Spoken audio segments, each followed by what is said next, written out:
I want to say it ranks a little bit higher than NHL It hockey. doesn't.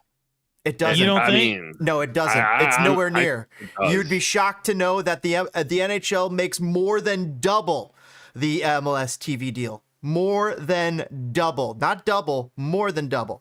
You want the Apple deal? So the Apple deal is kind of a joke. So the Apple deal is not what it seems it is, because they claim that it takes about 80 million or so in just production costs. So that's 250 million minus 80 million right out the gate for each season. Well, no, MLS is not fitting the bill for production cost. Apple is. I don't know if that's true. We don't know. I don't know if that is true. No, that was part of the deal, because that's what, like, go that's look that. Can you Google that for me while I diatribe? So let me say this. So I'm not done yet. So I'm not done yet though, because it's not just. Oh, I lost my train of thought. Take over. He's gonna die. He's gonna die on this hill. Okay, go ahead. No, I'm not trying to die. I was gonna say this. I was gonna say this because you go to the United Center. How many people can you fit in the United Center? 18 to 22,000. Okay, 18 to 22. The Fire can easily, on an average day, get 22,000 people. If it's like a nice, warm summer day. Yeah, but the Chicago goes up. They don't have the ability to charge Blackhawks prices. They don't. That is true. I mean, and Chicago typically you pay, like, your seats are good money, man. Like, I mean, I'm with the poors, man. I'm in the supporter section. I get it, but like, so the MLS deal though, guys, they make about 250 million a season, right? Subtract the 80 million from it. That's 250. That's 180 million, 170 million split between 30 MLS teams. So the NHL, it's like 450 million or so, maybe 480. Somewhere around that range per season, split between the 30 to 32 NHL teams. That's a lot more bigger piece of the pie for each one of those teams. And so it goes more for basketball, even more for NFL, obviously. But what at the end of the day, though, here's the other thing that's shocking. The MLS Apple TV deal, how lucrative has that been for Apple? The question is, if they're paying 200 million a season, 250 million a season, I have to double check the math there, but if they're paying that much right now, it would take at least 2 million subscribers at the full price of $99 to hit about 198, 199 million, or 199 to even out the cost, or to meet it almost.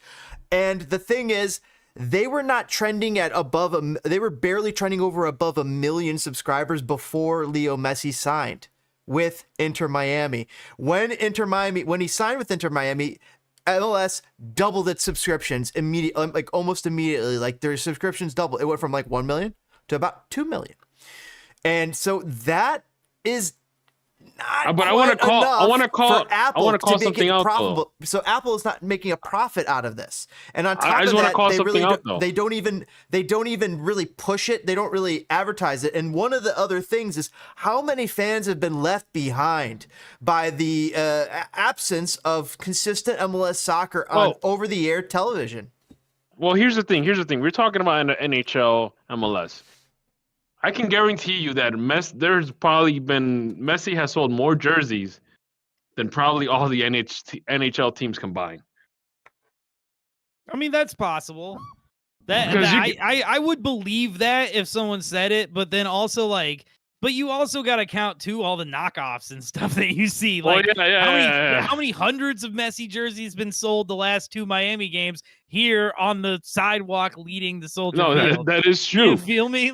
And dude, I was at a mall recently. I swear to God, it was the place by the airport.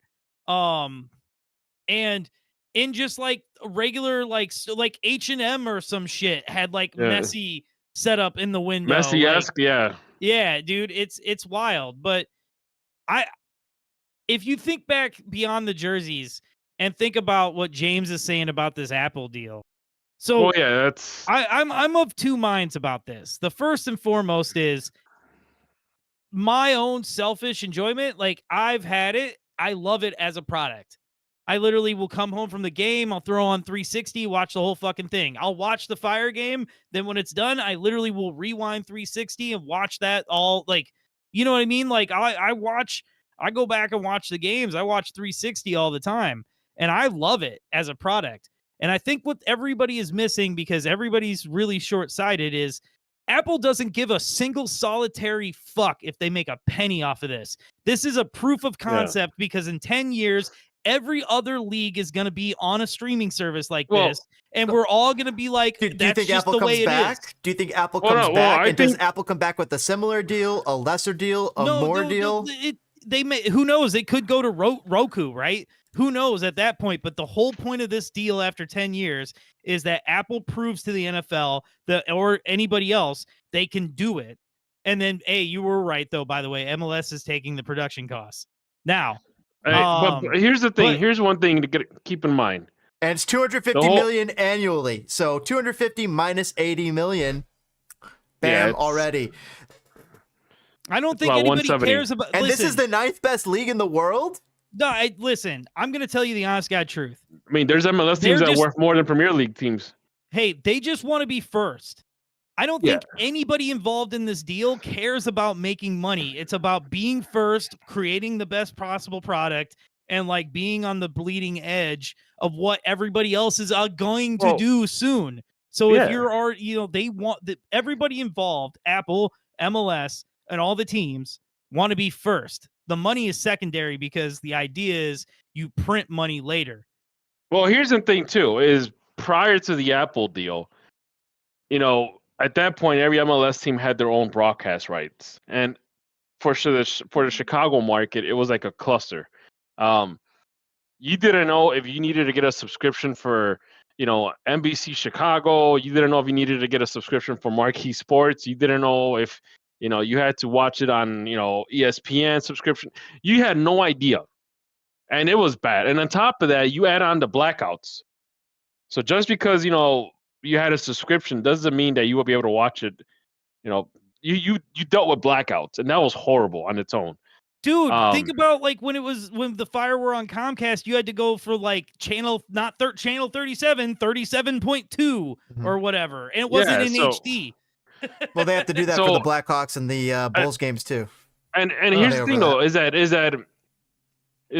yes, for the Chicago market, that was the situation, is that you had to watch it in these obscure sports channels, and you might have I think at one point, I remember you had to have cable to watch the Fire.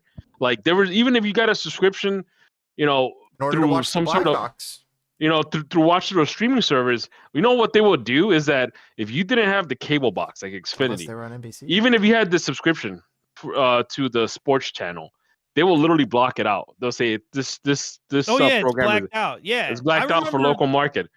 Were you guys watching MLS when they did Direct Kick?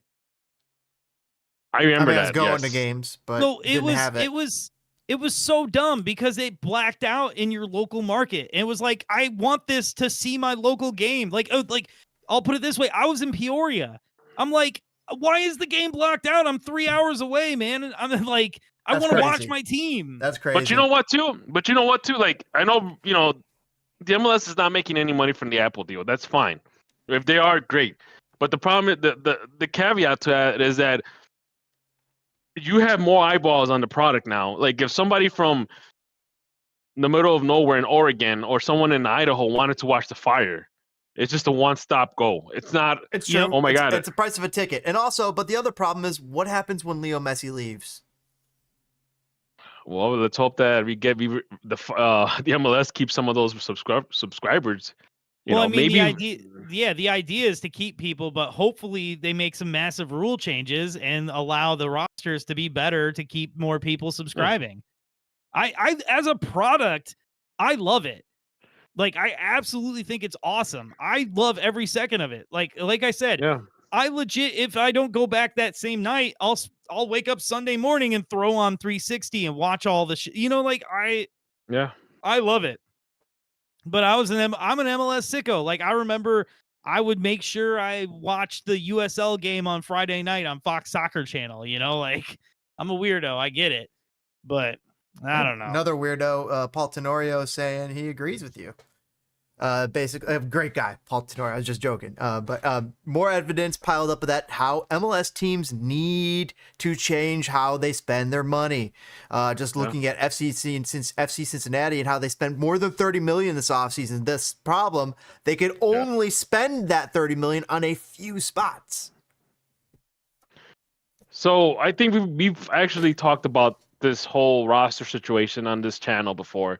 And we've had mentioned that, you know what, MLS should just get rid of all these special designated spots. Like, just let the teams decide how, here's the salary cap, here's the max limit of foreign players you can have, and that's it. Yeah, go. Does that maintain parity, or because MLS has probably the closest, it has the most parity of any leagues out there. The top and the bottom are a lot Liga MX closer. flips on its head all the time.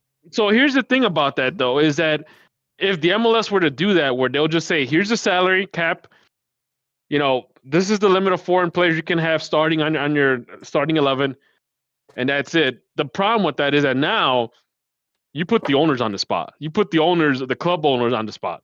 They can go ahead and spend money, or they can just go ahead and be the last place team every year. There's owners that don't care, that they're just there to get some of that residual. How long before Detroit and Indianapolis and Oakland start biting and saying, if they ain't trying, let's relegate. Well, that's a possibility too, but I like to think not a possibility ever in this world. I mean, you never know, but I also like to think that Joe Mansueto. I'll make you $100 bet right now on air. What? Europe will lose promotion relegation before America gets it, at least in our top flight, because I don't want to hear no bullshit about USL like college kids promoting and relegating. And before DPG answers whether or not he's going to take the bet, we're going to take a break here on Enemies of the Fire. Be right back, and you'll learn whether or not DPG's taking that bet. Make sure you guys pump that like button, subscribe. It helps pay the bills around here. It's not much, but I greatly appreciate it, and we'll catch you guys next time. On the other side of this message from Enemies of the Fire.